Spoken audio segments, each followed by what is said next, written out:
Happy Monday, my friends. It's 6, time to administer to my mom and then myself with my daily ritual self-care routine. I once made the statement, I don't do witchcraft, I am a witch, which understandably created a question in response, then how am I a witch if I don't do witchcraft? What I meant was my practice isn't just rituals and spells for manifestation or goals. It's about putting intention into the everyday, making the mundane magical. One of the many ways I do this is by turning simple daily tasks into intention-setting rituals. I've shared one of my AM spiritual rituals, which you can access on the link above or in the description below. Hopefully I'll remember. But this is the self-care part of my morning. My day begins with a hot water and my homemade tinctures to rehydrate my system and get my internals moving, shall we say. The tinctures are selected based on both the healing and energy I need for that day. That's followed by tongue scraping, brushing, and my oil pulling. So how can these tasks become intention setting?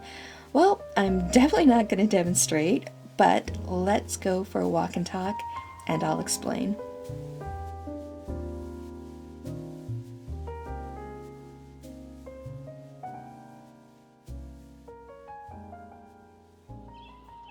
Let's start with the tongue scraping. Fun topic, I know, but bear with me.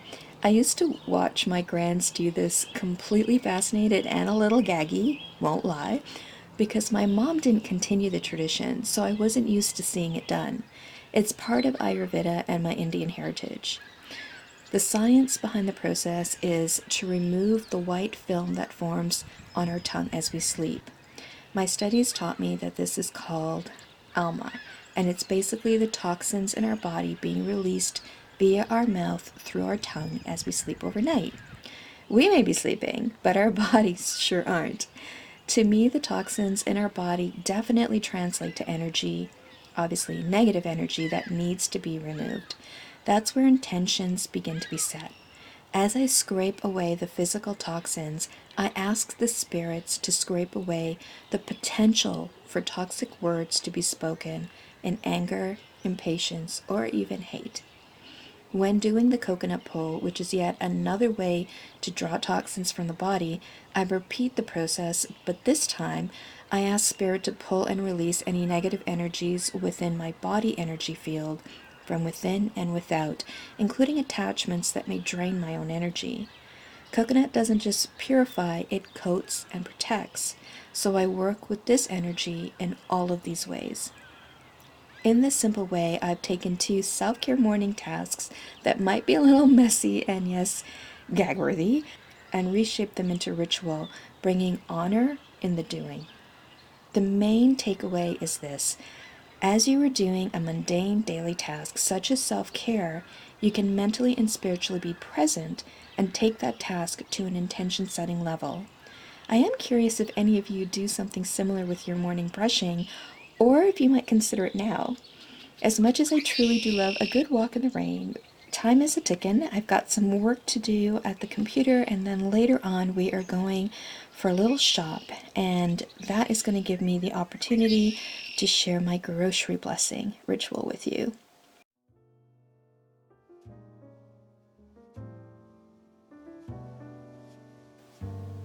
Before the shop, I thought I would squeeze in a little work. I am one of the individuals who did lose my job at the start of all of this in 2020, but I needed to find a way to maintain some semblance of a routine and definitely keep my mind and skills engaged. Enter YouTube and then Patreon. I am so grateful for all of you. These 2 platforms have kept me sane, well, relatively, and more than anything has allowed me interaction with like-minded souls, many of which are becoming true friends. I know some individuals have stated they find it hard to work from home, but I was always that person who never stopped working once I got home. Not necessarily healthy, I know, and I found that it still applies with my creations. The one thing with an office job is you generally eventually have to leave. But I find myself enjoying creating for YouTube and Patreon so much that I'm often back at it till the wee hours. It really does help to love what you do. Sounds like Mom is up, so it is time to get her some brekkie and then head off to the market.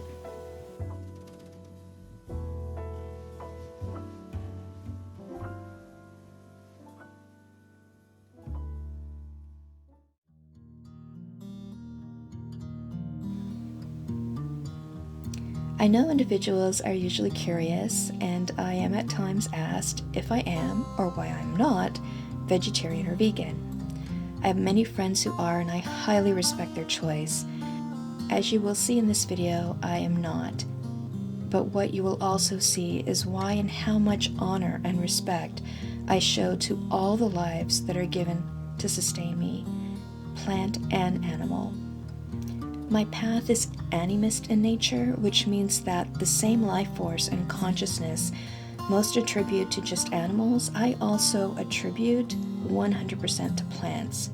They are living, intelligent, spiritual beings as well.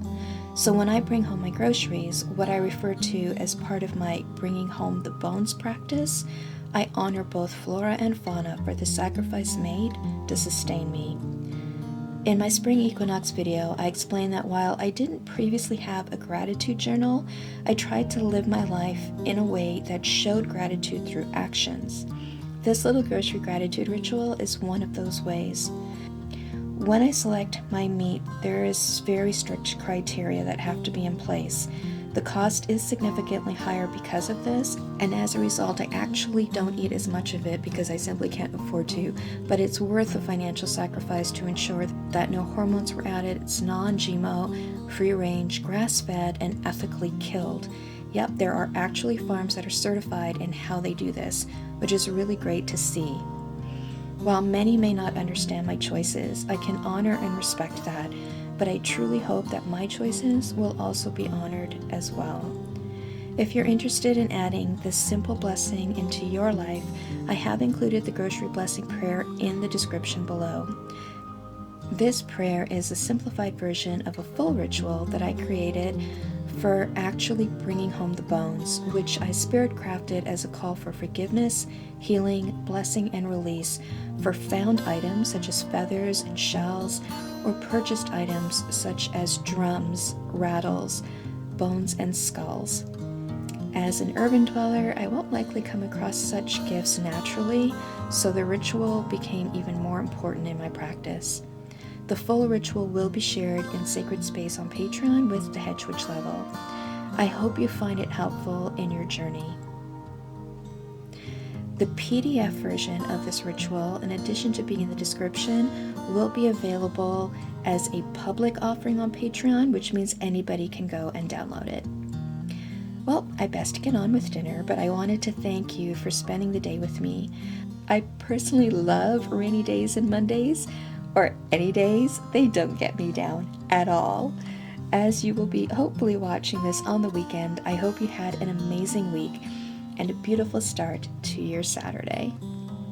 Many blessings and namaste.